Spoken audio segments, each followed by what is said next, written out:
Now, I don't care about DACs and amps, but someone named Rice in my Discord server was begging me to review it. Once again, we have the same problem where it feels like it's impossible to get out inside this packaging.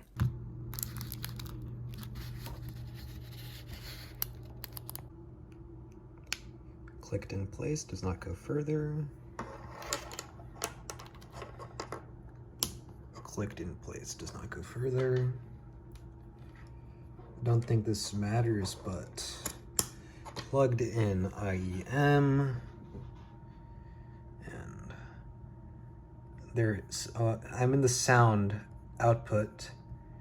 This is for something else, and screen recording, BH plus speakers, black hole 2-channel microphone, black hole plus mic, Soundflower 2-channel, MacBook Pro speakers, black hole 16-channel, black hole 2-channel, background music.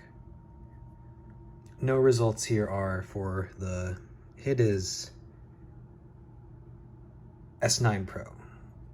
I contacted the company about my issue and they told me, for S9 Pro, this logoed cable end should be connected to the laptop. Please give it another shot. Once I did, it started to work. I thought I tried this earlier, but apparently not. Initial impressions of the S9 Pro is that it sounded very clean. It didn't have any of the issues the THX Onyx did with high frequency roll-off. It was hard to compare it to the MacBook at first as I thought it was more detailed or whatever. This is because if you don't volume match, there will always be some magical differences. So I brought out my garbage DTA8600 ohm and volume matched between my MacBook headphone jack and the S9 Pro. At this point, they sounded completely identical. I thought I might perceive some differences due to brain or whatever, but there was literally no difference I could perceive. If I had perceived something, we would have gone on to the next step, which is a blind test. The S9 Pro does have more power than the MacBook headphone jack. However, this isn't useful if you're using IEMs, as the MacBook or Apple Dongle has plenty of power. And for good headphones that require more power than the Apple Dongle or MacBook, you need the Dan Clark Stealth, which costs $4,000, and that is without EQ. With EQ, there are plenty of options for over-ear headphones that would need more power than the Apple Dongle or MacBook Pro. The size is smaller than I expected, which is a plus, but there's no way I'm going to use it over the Apple Dongle or MacBook, as the convenience is too low and there are two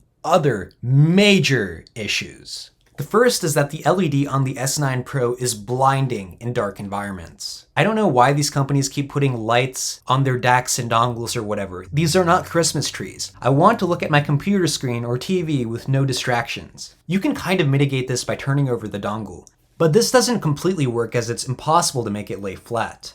The biggest issue is probably that when you unplug the S9 Pro and plug it back in, the volume gets set to max.